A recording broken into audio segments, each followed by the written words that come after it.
ஓம் ஸ்ருதி ஸ்மிருதி புராணானாம் ஆலயம் கருணாலயம் நமாமி பகவத்பாதம் சங்கரம் லோகசங்கரம் சங்கரம் சங்கராச்சாரியம் கேசவம் பாதராயணம் சூத்ரபாஷ்யக்ருதௌ வந்தே பகவந்தௌ புனः புனः ஈஸ்வரோ குருராத்மேதி மூர்த்திபேதவிபாகினே व्योमवत् व्याप्तदेहाय दक्षिणामूर्तये नमः।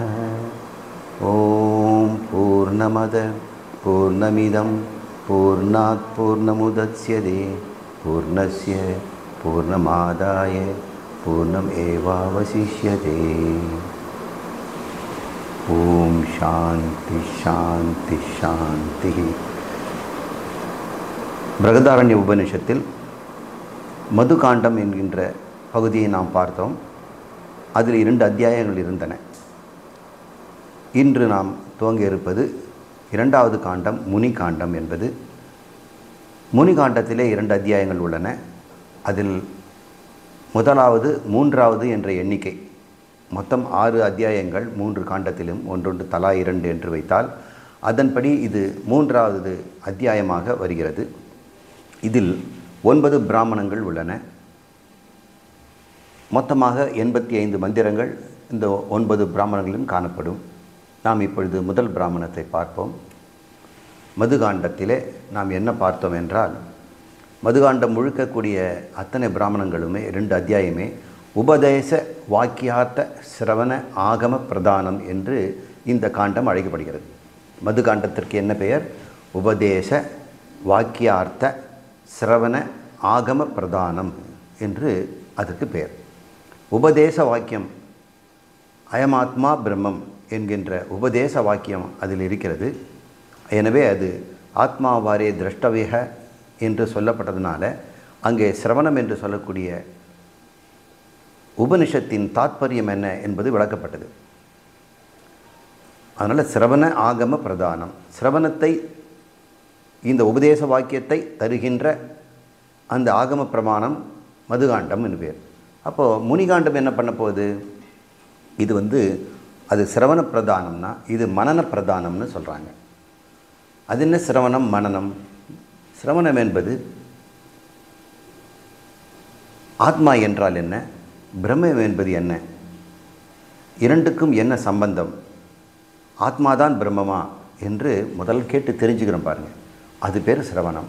பல பேருக்கு ஆத்மா என்பது தனக்குள்ள இருக்குதுன்னு தெரியும், பிரம்மம் என்பது கடவுள்னு தெரியும். ஆனால் இரண்டும் ஒன்று என்பது தெரியாது. இந்த விஷயத்தை பிரமாணம்னு சொல்கிறோம். இந்த பிரமாணத்தில், இந்த சப்த பிரமாணமாகிய உபனிஷத்து மூலம்தான் உன்னில் இருக்கின்ற அறிவு தத்துவம் தான் கடவுள் என்று அங்கே சொல்லுகிறது. இதை முதல் தடவை அவன் கேட்டு தெரிந்து கொள்வது பேர் சிரவணம். இது உபதேச வாக்கியத்திலிருந்து பெறப்படுகிறது. அயமாத்மா, இந்த ஆத்மா தான் பிரம்மம். தத்து தோசி, அதுதான் அந்த பிரம்மம் தான் நீ என்று இங்கே சொல்லப்படுகிறது. அப்படி கேட்டு முடித்த பிறகு ஒருவனுக்கு இன்னும் தெளிவில்லாமல் இருக்கிறான். இவன் தானாக நின்று அதை யோசித்து பார்க்கணும். குரு சொல்லி கொடுத்தது எப்படி உண்மையாகும்? ஆத்மாவுக்கும் பிரம்மத்திற்கும் என்ன ஒற்றுமை? ஏன் அப்படி இருந்து நான் இப்படி இருக்கிறேன்? இறைவன் வேறு மாதிரி இருக்கிறாரே, இறைவன் நான் பார்க்கவே முடியல, இங்கே ஜனங்களை தான் பார்க்குறேன், உலகத்தை தான் பார்க்குறேன், நான் அந்த இறைவனுக்கு சமம் என்று எதை வைத்து சொல்வேன் என்பதெல்லாம் சந்தேகங்கள் இருக்கும். அந்த சந்தேகத்தெல்லாம் மனனம் என்கின்ற ஒரு தொடர்ந்து சிந்திப்பதன் மூலம் அதை விளங்கிக் கொள்கிறான். இதைத்தான் முக்தின்னு சொல்கிறோம். இந்த முக்தி என்பதே க்ரோயிங் கிளாரிட்டி என்று சொல்வார்கள். இந்த கிளாரிட்டி ஒரே நாளில் பளிச்சுன்னு ஒரு நாள் வந்துடாது. சில பேர் ஞானம் பெற்றார்கள் அன்றே முக்தி அடைந்தார்கள் என்று சொல்லுவாங்க. அப்படி இருக்கிறது இல்லை. இது ஞானம் பெற்றுவிடலாம் சிரவணத்தின் மூலம், இருந்தாலும் மனனத்தின் மூலம்தான் அது தெளிவடையும். இந்த பகுதியை முக்கியமாக கொண்டது இந்த முனிகாண்டம், அந்த மனன பிரதானம். அதுக்கு இன்னொரு பேரை சொல்லுவாங்க உபபத்தி பிரதானம். உபபத்தின்னா அனுபவம், அனுமான பிரமாணங்கள், தர்க்கம் ஆகியவற்றை கொண்டு விளக்குவது. இதுதான் மனனம்னு பேர்.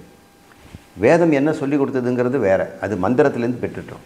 ஆனால் தன்னுடைய அனுபவத்துக்கு முரணாக இருக்குது. அதை தர்க்க ரீதியாக அது உண்மைன்னு நிரூபிக்கணும். மற்ற பிரமாணங்கள், நம்முடைய அனுமான பிரமாணங்களையும் பயன்படுத்தணும். இப்படி பயன்படுத்தி அதை புரிந்து கொள்வது பேர் மனனம். அதை தான் உபபத்திங்கிறாங்க. உபபத்தின்னா விளங்கி கொள்வதற்காக அனுமானம் முதலான பிரமாணங்களை பயன்படுத்துதல் என்று பெயர். இதில் தர்க்கமும் நாம் பயன்படுத்துவோம். தர்க்கம்னா விவாதங்கள். ரெண்டு பேர் சேர்ந்து இந்த பிரச்சனை எப்படி சால்வ் பண்ணலாம், இதில் இது உண்மைதானா, ஆத்மா என்பது அவலமாக இருக்கிறதே, என்னை பொறுத்த வரைக்கும் செத்து போகிறவனாக இருக்கிறேன், நான் அளவுக்குட்பட்டவனாக இருக்கிறேன், மனக்குறை என்பது நீங்காதவனாக இருக்கிறேன், நான் எப்படி பிரம்மமாக இருக்க முடியும், இதுக்கு நேர்மாறாக பிரம்மம் இருக்கிறதே, அப்படியெல்லாம் ஒருத்தனுக்கு சந்தேகங்கள்லாம் வரும்பொழுது அதை உபபத்தி என்கின்ற முறையில் சரியான தர்க்க ரீதியாக அதை புரிந்து கொள்ள வைப்பது. எனவே முனிகாண்டமும் மதுகாண்டத்தை விட சற்று ஆழமாக சிந்திக்கின்ற பகுதியாக இருக்கும். அது கேட்டு தெரிந்து கொண்டோம். இது விளங்கி கொள்வதுங்கிறது இங்கே முக்கியமாக இருக்கிறது. இந்த முனிகாண்டத்தில் யாக்ஞவல்கியர் என்ற ஒரு முனிவர் இருக்கிறார். அதனால தான் அதுக்கு முனிகாண்டம்னே வருகிறது. அவர் ஏன் முனி அப்படின்னு சொல்கிறார்கள், ரிஷி என்று சொல்கிறார்களே, அவர்கள் யார்? ரிஷி என்பவர்களெல்லாம் மந்திர திரஷ்டாக்கள், வேத மந்திரங்களை அறிந்தவர்கள், கண்டவர்கள். அவர்களுக்கு தானாக விளங்கி அவர்கள் அதை வெளிப்படுத்த ஆரம்பித்து விட்டார்கள். இந்த ரிஷிகள் இதை உபதேசமாக மற்றவர்களுக்கு சொல்லிக் கொடுத்துட்டு இருந்தாங்க வேதத்தை. அதனால் அவங்களுக்கு ரிஷி என்று பெயர். கூடவே அவர்களுக்கு ஆயுர்வேதம், ஜோதிடம் போன்ற கலைகள் எல்லாம் தெரிந்திருக்கும். அவர் விஞ்ஞானத்திலும் தலை சிறந்தவர்களாக இருப்பார்கள். ஒரு துறையில் கலையில் கூட சிறந்தவர்களாக இருக்கலாம், இசைக்கலையில் ஒரு பக்கத்தில் அதுவும் இருக்கும். ஆனால் இந்த ஞானத்திலும் அவர்கள் தலை சிறந்திருப்பார்கள். அவர்களை ரிஷி என்று சொல்கிறோம். முனி என்று சொல்பவன் யார் என்றால், எந்த நேரமும் இந்த ஆத்மாவும் பிரம்மமும் எப்படி ஒன்று, எதற்காக ஒரே ஒரு பொருள் அத்வைதமாக இருக்கின்ற பொருள் இன்று நான் உலகம் என்று பிரிந்திருக்கிறது, அந்த கடவுள் என்னிடம் அறிவாகவும் இருக்கிறார், அந்த கடவுள் வெளியே உடம்பாகவும் உலகமாக இருக்கிறார், எப்படி ஜடமும் சித்தாகவும் அவர் இருந்தார், இந்த ஜடமும் சித்தும் எப்படி சைதன்யமாக இருக்கின்ற பிரம்மத்திலிருந்து வெளிப்பட முடியும் என்பதெல்லாம் சிந்தித்து இப்படி தான் இருக்க முடியும்னு விளங்கிக் கொள்வது பேர் மனனம். அது எவன் ஒருவன் தொடர்ந்து அதை செய்து கொண்டிருக்கிறானோ அது அவனுக்கு முனி என்று பெயர். நாம் பார்த்தோம், யாக்ஞவல்கியர் சென்ற காண்டத்தில் குடும்பத்திலிருந்து அவர் விடுபட்டு குடும்பம் என்கின்ற ஒரு கட்டிலிருந்து வெளிப்பட்டு சுதந்திரமாக அவர் வெளியே வாழ்வதற்கு தன் மனைவியிடம் கேட்கின்றார். அனுமதி கேட்டு அவர் வெளிவந்ததை பார்த்தோம். எதற்காக? குடும்பம் என்று இருந்தால் அவருக்கு முழு நேரமும் மனனம் செய்ய முடியாது. மனனம் செய்வதற்கு நீண்ட நேர அவகாசங்கள் வேண்டும். குடும்பம் என்றால் உற்றார் உறவினர், சொந்தக்காரங்கள், கல்யாணம், காட்சி என்று நிறைய வந்துகிட்டு இருக்கோம். அவற்றை எல்லாம் செய்து கொண்டிருக்கும் பொழுது மனனம் செய்வதற்கு நமக்கு வாய்ப்பு இருக்காது. எனவே இந்த மனனம் செய்வதற்காக வேண்டி குடும்பம் என்கின்ற ஒரு கட்டமைப்பிலிருந்து வெளிப்பட்டு இந்த முக்தி நிலையை அடைவதற்கு வேண்டிய சாதனத்தை அவர்கள் தேடிக்கொண்டிருப்பார்கள். சிரவணத்திற்கு அப்புறம் மனனம் என்கின்ற இந்த சாதனம் அவர்கள் பயன்படுகிறது. சிரவணம் தான் முக்கியம், அதுதான் முக்கியம். அதை ரீப்ளேஸ் பண்ணவே முடியாது. மனனத்தாலே நம்ம முடிஞ்சிடலாம் முடியாது. மனனம் வெறும் தர்க்கம்தான். அதனால் இந்த தர்க்கத்தை கொண்டு எப்படி நாம் சிரவணத்தை தெரிந்து கொள்கிறோம் என்பது பகுதி இங்கே இருக்கிறது. இங்கே மகா வாக்கியமானது தர்க்க ரீதியாக விளக்கப்படுகிறது. இந்த தர்க்கங்கிறாங்களே அது என்ன அப்படிங்கிறது இப்போ பார்ப்போம். ரெண்டு பேர் சேர்ந்து பேசுவது பேர் வாதம். அவங்க தர்க்கம் பண்ணலாம். அந்த தர்க்கத்தில் பல விதங்கள் இருக்கின்றது. எப்படிப்பட்ட தர்க்கம் பார்ப்போம். வாதம் என்கின்ற ஒரு தர்க்கத்தில் தான் கொண்ட கருத்தை நிர்ணயம் செய்வது. நீங்கள் ஒரு கருத்தை சொல்கிறீங்க, நான் அத்வைதி, நீங்கள் துவைதி, ரெண்டு பேரும் அவங்கவுங்க கருத்தை சொல்கிறாங்க. நான் என் கருத்தை முன்வைக்கிறேன், அதுக்கு பேர் வாதம். நீங்கள் உன் கருத்தை நீங்கள் வைக்கிறீங்க, அது பேர் உங்கள் கருத்துக்கு உங்களுக்கு வாதம். நீங்கள் எதிரில் இருந்துட்டு அது எப்படி ரெண்டு இருக்கிறதே, நம்ம அனுபவத்தில் அனுபவிக்கும் பொருள் அனுபவிப்போன்னு ஒன்று ரெண்டு இருக்கிறது, நீங்கள் ரெண்டும் இல்லை ஒன்றே ஒன்றுங்கிறீங்க, அது ஒன்று காட்டுங்க அப்படிங்கிறார். அப்படி நீங்கள் காட்டினால காட்டுறவன் நீங்கள், காட்டப்பட்டதுன்னு ஆகிடும். பார்த்தவன் நான், பார்க்கப்பட்டதுன்னு ரெண்டு இருக்குமே, என்றைக்குமே அத்வைதம் இருக்கவே முடியாதுன்னு அவன் சொல்கிறான். அது அவனுடைய வாதத்தை அவன் நிலைநாட்டுகிறான். நான் அத்வைதம் தான் உண்டு என்று நிலைநாட்ட வேண்டும். அப்படி நிலைநாட்டும் அந்த உரையாடலுக்கு பெயர் வாதம் என்று பெயர். ஸ்வமத தத்துவ நிர்ணய, தான் கொண்ட கருத்தின் தத்துவத்தை நிர்ணயம் செய்து நிலைநாட்ட வேண்டும். பலகதா விசேஷ, அதை சிறப்பாக எடுத்து இதுதான் உண்மை என்று வெளிப்படுத்துவது என்று இங்கே சொல்லப்படுகிறது. சுரேஸ்வராச்சாரியர் என்பவர் சங்கரனுடைய சீடர்களில் ஒருவர். மண்டன மிஸ்ரா என்று பூர்வாசிரம பெயர் அவருக்கு உண்டு. பிறகு அவர் சீடராகி சுரேஸ்வராச்சார் என்று பெயர் பெற்றார். அவருடைய நூல்களிலே வாதம் என்பது தான் இருக்கும். அதிகமாக மற்றவருடைய மதத்தை பற்றி அவர் பேச மாட்டார். தன் கொண்ட கருத்தையை மட்டுமே வலியுறுத்தி பேசுகின்ற, நிர்ணயம் செய்கின்றது அவர்கிட்ட இருக்கின்ற முறை இது. இது வாதம். அடுத்தது ஜல்பம்.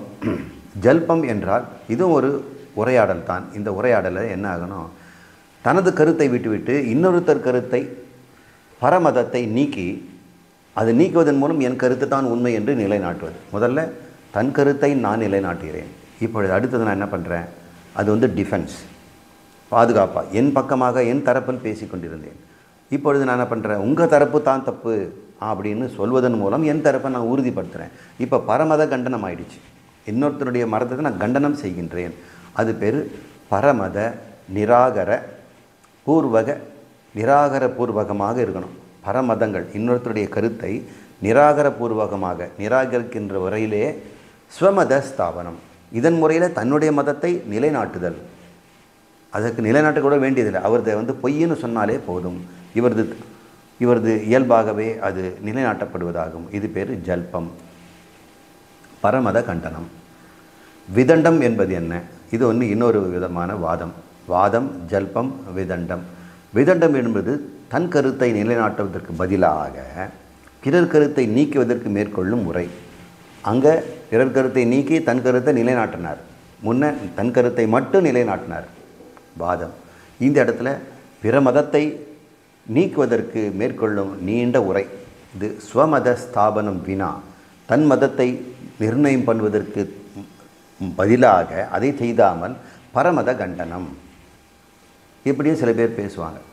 உங்கள் கருத்து என்னங்கன்னா அவங்க கருத்தை சொல்வார். அவர் வாதம் முடிச்சிட்டார். அப்புறம் நீங்கள் என்ன செய்ய போகிறீங்க, உங்கள் வாதத்தை கொடுங்கன்னா இவர் அவருடைய தன் வாதத்தை கொடுக்குறார். இவர் அத்வைதி, இவர் துவைதி. இப்போது அத்வைதி நீங்கள் என்ன பண்ண போகிறீங்கன்னா, அவர் சொல்கிறதெல்லாம் தவறுங்க, அவர் சொல்கிற கேள்விகளுக்கெல்லாம் நான் பதில் சொல்கிறேன்.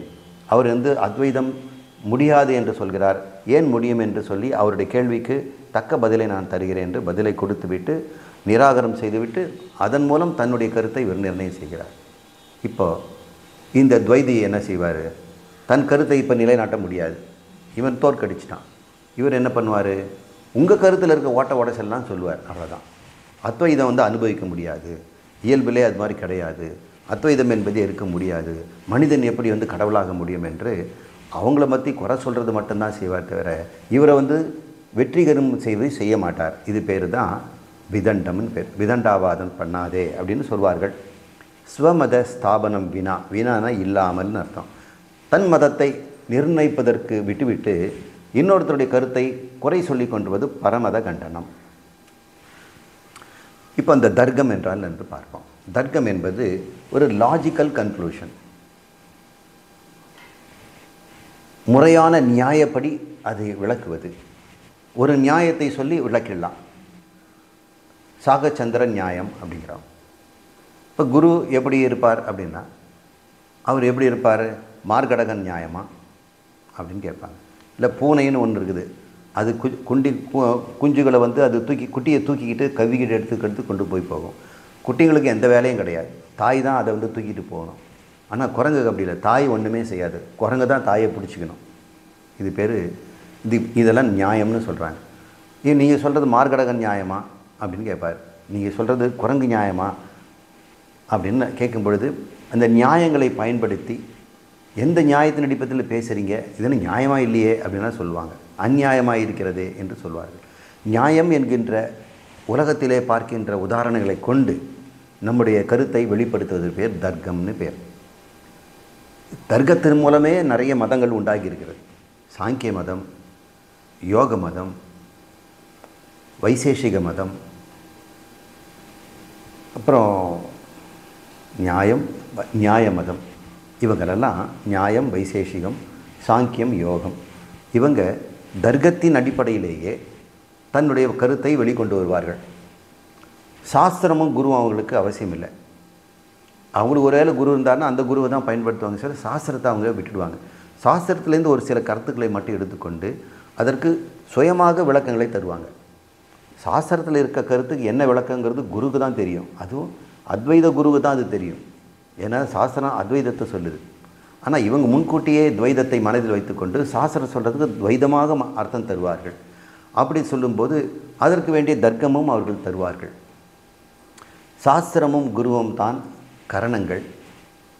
இவற்றுக்கு துணையாக வரும் உபகரணம் தான் தர்க்கம். ஒரு குரு என்ன சொல்கிறார்? சாஸ்திரத்தில் உபனிஷத்தில் இவ்வாறு சொல்லப்பட்டிருக்கிறது. பிரம்மம் தான் பிராணன், சத்தியத்தின் சத்தியம். சத்தியத்தின் சத்தியம் என்றால் பிராணனின் சத்தியம் பிரம்மம் என்று சொல்கிறாரு. அப்படி சொல்லும் பொழுது சாஸ்திரம்தான் அவருக்கு பிரமாணம்.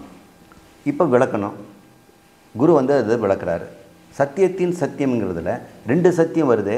அப்போ 2 உண்மை சத்தியம் இருக்குதா? இல்லை, ஒன்று மித்தியா, ஒன்று சத்தியம். ஒன்று அப்போ மித்தியாவின் சத்தியம்னு சொல்லியிருக்கலாமே, ஏன் சத்தியத்தின் சொல்கிறோம் அப்படின்னு சொன்னோம்னா, மித்தியாவை நாம் சத்தியமாக நினைத்து கொண்டிருப்பதனால நீ நினைத்து கொண்டிருக்கின்ற சத்தியம் சத்தியமல்ல, அதற்கு ஒரு சத்தியம் ஒன்று இருக்கிறது, எனவே உனது மித்தியா என்று சொல்லாமல் சொல்லப்படுது. இவ்வாறு விளக்குவது குருநாதனுடைய கடமை. அவர் அதற்கு பல தர்க்கங்களை பயன்படுத்துவார். அந்த தர்க்கங்கள் அவருக்கு உபகரணங்கள் தான். ஆனால் மற்றவர்களோ தர்க்கத்தையே பிரமாணமாக வைத்துக்கொண்டு சாஸ்திரத்தையே விட்டுடுவாங்க. அப்படி இருக்கக்கூடாது. தர்க்கம் ஒரு துணை காரணம் தான். தர்க்கப்படி நம்ம விளக்கும் பொழுது மனம் திருப்தி ஆகிடுது. உண்மை தான், அவர் சரியான முறையில் அதுக்கு நியாயம் கற்பித்தார். கண்களுக்கு மூக்கு கண்ணாடி உதவுகிறது. இப்போ கண்கள் தான் உண்மையான பார்வை, மூக்கு கண்ணாடி தான் அதுக்கு துணை தான் பண்ணிடுது. நான் கண்ணெல்லாம் பயன்படுத்த மாட்டேன், மூக்கு கண்ணாடியை வச்சுக்கிட்டே நான் பார்த்துருவேன்னு யாராவது சொன்னால் இப்படி இருக்கும். அப்போது கண்கள் என்று சொல்வது தான் குருவும் சாஸ்திரமும். அவரை பயன்படுத்துறது மூக்கு கண்ணாடி. எனக்கு குருவும் சாஸ்திரம் வேண்டான்னா நான் கண்ணை மூடிக்குவேன், ஆனால் கண்ணாடி வழியாக நான் எல்லாத்தையும் அறிந்து கொள்வேன் என்று சொல்வது போல இருக்கும் என்று இங்கே சொல்லப்படுகிறது. இவ்வாறு சொல்வது தான் தர்க்கம் என்று பெயர். இங்கே இந்த பிரகதாரண்ய உபனிஷத்தில் முனிகாண்டத்தில் 3வது அத்தியாயத்தில் இந்த முதல் பிரகரணம், முதல் பிராமணத்தில் ஒரு கதை வருகிறது. அதை நம்ம பார்ப்போம். பண்டிதர்களெல்லாம் ஒரு சபை கூட்டுவார்கள். அந்த பண்டிதர் சபை எதுக்குன்னு சொன்னால், ரொம்ப கல்வியில் தேர்ந்தவர்கள் அவங்கள கூட்டமாக உட்கார்ந்துட்டு ஒரு சங்கம் ஏற்படுத்துவார்கள். அவங்களுக்கு தெரிந்த விஷயங்களெல்லாம் பேசுவார்கள். ராஜாவும் சிலதெல்லாம் சந்தேகம்லாம் கேட்பார். இப்படி ஒரு சிக்கலான கேஸ் வந்துருக்குது, இதுக்கு எப்படி தீர்ப்பு சொல்வது அப்படின்னு பண்டிதரெல்லாம் அமர்ந்து அந்த தீர்ப்பு இப்படி சொல்லலாம், அப்படி சொல்லலாம், இவனுக்கு இப்படி தண்டனை கொடுக்கலாம், இதை நம்ம விட்டுடலாம். முன்னொரு காலத்தில் இதே மாதிரி குற்றம் நடக்கும்பொழுது இந்த தீர்ப்பு தான் சொல்லப்பட்டது, அதற்கு மக்கள் ஒத்துக்கொள்ளவில்லை, எனவே அந்த தீர்ப்பு செல்லுபடியாகாது, இப்படி செய்யலாம்னு பண்டிதர்கள் எப்பொழுதுமே சேர்ந்து பேசுவார்கள். அல்லது விழாக்களை எப்படி நடத்துவது, கோயில்களில் எப்படி இந்த உற்சவங்களை எல்லாம் நடத்துறது, அதில் என்னென்ன சடங்குகளை வைத்திருக்கணும், எந்த சடங்குகளை முக்கியம் கொடுக்கணும், எதுக்கு கொடுக்கக்கூடாது, இதெல்லாம் அவங்க கலந்து ஆலோசிக்கிற பேர் பண்டிதர் சபையின் பேர். ஜனகரும் அது மாதிரி ஒரு பண்டித சபையை கூட்டினார். அதற்கு காரணம், அதுக்கு முன்னாடி ஒரு பெரிய ஹோமம் நடத்தினார். அந்த ஹோமத்துக்கு நிறைய படித்தவங்களெல்லாம் கூப்பிட்டுருந்தார். இங்கே கேள்விகளை சிறந்தவர்கள் பேர் பண்டிதர்னு பேர். அவர்களை பிராமணர்னு கூப்பிடுவாங்க. பிராமணர்களால் பிறப்பினால் இருக்கிற பிராமணன் அங்கே அர்த்தம் இல்லை. எவனெல்லாம் படித்து தன் கருத்தை தெளிவாக சொல்லக்கூடியவனோ, கல்வி கேள்வியில் சிறந்தவனோ அவனுக்கு பிராமணன் என்று பெயர். அவங்களுக்கு ஐயர் என்றும் பெயர். ஐயர் என்று சொல்ல ஐயனே. இப்போல்லாம் இங்கிலீஷில் சார் அப்படின்னு சொல்கிறோம் இல்லையா, டியர் சார், ரெஸ்பெக்டட் சார் அப்படின்னு சொல்கிறோம். ஃப்ரான்ஸில் எனக்கு எது முஷே அப்படிங்கிறாங்க. சார்ன்றதுக்கு முஷே. பெண்களை கூப்பிடணுன்னா மெட்மெசால் அப்படின்னு, இல்லை மதாம் அப்படின்னு சொல்கிறாங்க. மதாம்னா மேடம்ன்றது அவங்க சொல்கிறாங்க, ஒரு மரியாதையாக கூப்பிடுறது. அப்படி சான்றோர்களை நம்ம கூப்பிடுவதற்கு ஐயரே என்று கூப்பிடுவது இருக்கும். மாணிக்க வாசகரே கூட கடவுளை ஐயரே என்று கொடுக்குறார். ஐயனே, நம்ம ஐயப்பனோ ஐயன்னு தான் கூப்பிடுறோம். வாழைத்தோட்ட ஐயங்கிற சுவாமி ஐயன்னு தான் கூப்பிடுறோம். ஐயன் என்றால் ஐயர், ஐயர் என்றால் மேன்மை பொருந்தியவர் என்ற அர்த்தம். அவ்வளோதான் தவிர பிறப்பில் இருக்கவங்கள ஐயர்களையும் யாரும் பிறக்கிறதில்லை. யார் வேணாலும் ஐயர் ஆகலாம், யார் வேணாலும் பிராமணர்கள் ஆகலாம். அந்த பிராமணர்கள் சபைக்கு பேர் பண்டிதர் சபைன்னு பேர். பண்டிதர்களுக்கு அவர் சன்மானம் அளிக்க விரும்பினார். ஹோமர்லாம் முடிஞ்சுது. நல்லா இவங்களுக்கெல்லாம் செல்வம் கொடுத்து இவங்களெல்லாம் தொடர்ந்து நல்லா படிக்க வைக்கட்டும், அவங்கவுங்க குருகுலத்தை அவங்க நல்லா நடத்தட்டோன்னு செல்வம் கொடுக்க விரும்புகிறார். அப்படிப்பட்ட ஒரு சபை அங்கே நடந்து கொண்டிருக்கிறது. இதில் இந்த அத்தியாயத்தில் 9 பிராமணங்கள் உண்டன. அதில் 8 பண்டிதர்கள் இந்த சபையில் இருக்கிறவங்க கேள்விகளாகத்தான் இருக்கும். 9 பிராமணில் 8 பண்டிதர்கள் இருப்பாங்க. ஆனால் 9 கேள்விகள் கேட்கப்படும். அப்போ ஒவ்வொரு பிராமணத்துக்கும் ஒரு கேள்வின்னு வச்சுக்கோங்க. ஆனால் பண்டிதர்கள் எத்தனை பேர்? 8 பேர். அப்போ 8 பேர் எப்படி 9 கேள்வி கேட்டார்கள்? அதில் ஒரு பெண் இருக்கிறாள், அவள் பேர் கார்கி. அவள் 2 கேள்வி கேட்பதனால் மொத்தம் 9 கேள்விகள், 9 பிராமணங்கள் என்று இருக்கிறது. இவர்களெல்லாம் யாக்ஞவல்யன்னு கேள்வி கேட்குறாங்க பண்டிதர்கள். அதுக்கு யாக்ஞவல்யர் சரியான பதிலை சொல்லுகிறார். சொல்லி அவர் சன்மானத்தை பெற்றுக்கொள்கிறார். கார்கி என்பவள் 2 கேள்விகளை கேட்கிறாள். இந்த அத்தியாயம், இந்த பிராமணம் அஸ்வலர் என்ற ஒரு முதல் பண்டிதருடைய கேள்வியோடு ஆரம்பிக்கிறது. அவர் ஒரு வாதத்தை ஆரம்பிக்கிறார். அதற்கு என்ன பதில் சொல்கிறார் என்று பார்ப்போம். இது வாதம் அஸ்வலரது கேள்வியோடு ஆரம்பிப்பதனால் இதற்கு அஸ்வலரது பிராமணம், அஸ்வல பிராமணன் என்று பெயர். இதில் 10 மந்திரங்கள் உள்ளன. முதல் 3 மந்திரங்கள் ஒரு கதையை கூறுகிறது. மீதி மந்திரங்களெல்லாம் உபாசனைகள் பற்றிய சில கேள்விகளும் அதற்கு யாக்ஞவல்யர் என்ன பதில் சொல்லுவார் என்பதும் அங்கே இருக்கிறது. இந்த கதையை மட்டும் இப்பொழுது பார்த்து விடுவோம். அப்புறம் அவருடைய கேள்விக்கு அடுத்ததை நாம் பின்னால் செல்வோம். விதேக நாட்டு அரசர் ஜனகர். ஜனகோக வைதேகோ அன்று அங்கு மந்திரம் வருகிறது. இது மந்திரத்தையும் சேர்த்து சொல்கிறேன். விதேக நாட்டு அரசர் ஜனகர் தேக அபிமானம் அற்றவர். அதனால் அவர் பேர் வைதேக ஜனகன் பேர். வைதேகம் என்றால் விதேகம்னு அர்த்தம். விதேக முக்தியை கேள்விப்பட்டிருப்பீங்க. உடம்போடு இருக்கும்போது முக்தி அடைஞ்சது ஜீவன் முக்தி. இறந்த பிறகு அவர்களுடைய ஜீவன் எங்கும் போவதில்லை. அது அப்படியே இந்த பரமாத்மாவில் கலந்து போயிடுது. அவனுடைய பிராணன் எல்லாம் அந்தந்த சாஃப்ட்வேர் டிபார்ட்மெண்ட்டில் போய் கலந்துடுது. அவனுக்கு மறுபடியும் பிறப்பு என்பதே இல்லை. அதுக்கு பேர் விதேக முக்தி. அவன் மட்டும் இருப்பான், அவன் பிரம்மமாக இருப்பான். அந்த விதேக நான் சரீரமல்ல என்று எவன் தெளிவாக தெரிந்து கொண்டானோ அவன் விதேகன். அதனால் அவருக்கு வைதேக என்று பெயர். விகதக தேக ச யஸ்மாத் விதேக. தேகத்தை விட்டுவிட்டவர், விகதம் செய்தவர் என்பதால் அவருக்கு விதேக ஜனகர்னு பெயர். அவர் என்ன பண்ணுறாரு? அவர் சாதகராகவும் இருக்கிறார், ஞானியாகவும் இருக்கிறார். ராஜா கூட அவர் ராஜாவாக இருக்கிறார். நிறைய சாதகங்கள்லாம் செய்யக்கூடியவர். நல்ல இந்த உபனிஷத்தை கற்றறிந்த ஞானியாகவும் இருக்கிறார். சாதாரண ஆள் கிடையாது. இந்த பண்டிதர்களுக்கெல்லாம் சமமானவர்னு அர்த்தம். இருந்தாலும் அவர் பண்டிதரை கூப்பிட்டு கொடுக்குறாருன்னா ராஜாவாக இருக்கிறதுனால அவர் என்ன பண்ணுறார்? பகு தக்ஷினே நக யக்ஞேன ஜே. அவர் அதிக தட்சிணையுடைய யக்ஞத்தை செய்தார். யக்ஞன ஈஜே என்பது தான் யக்ஞேன ஈஜே என்று வருது. யக்ஞேன ஈஜே ஒரு பகுதட்சணம், நிறைய பணம் கொடுக்கக்கூடிய, பொருளாதாரம் தரக்கூடிய ஒரு ஹோமத்தை அவர் செய்தார்.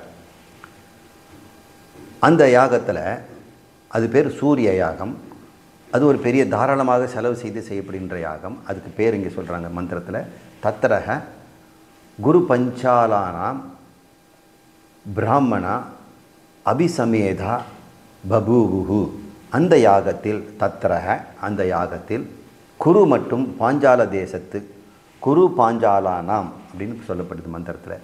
தேசத்து பிராமணர்களெல்லாம் வந்திருக்காங்க. பக்கத்தில் இருக்கக்கூடிய குரு தேசம், பாஞ்சால தேசத்தில் தான் அவர்கள் வந்திருக்கிறார்கள்.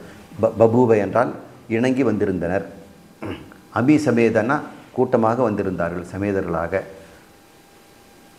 பிராமணர் என்பவர்கள் இங்கு சாஸ்திரத்தை படித்த பண்டிதர்கள்னு புரிஞ்சுக்கங்க. வேத விற்பன்னர்கள் என்றும் நம்ம புரிஞ்சுக்கணும்.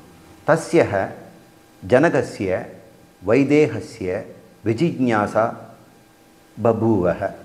இந்த வைதேக ஜனகருக்கு, தஸ்ய ஜனகஸ்ய அந்த ஜனகருக்கு என்ன தோன்றிற்று?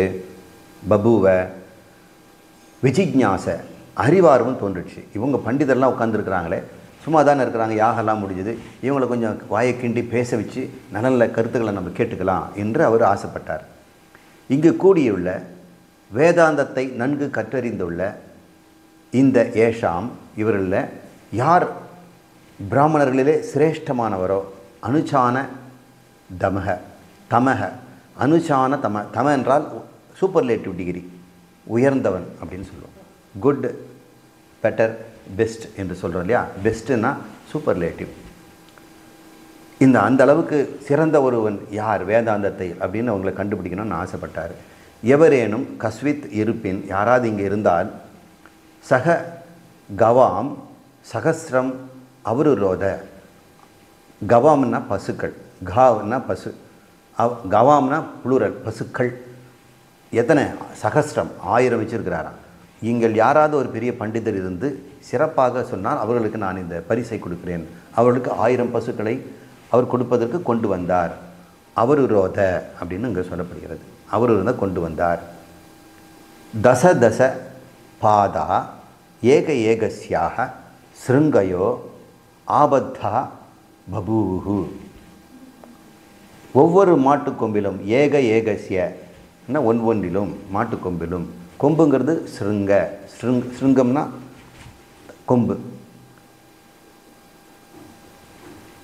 ஸ்ருங்கயோன்னா இந்த தலையிலையும் 2 கொம்புலையும்.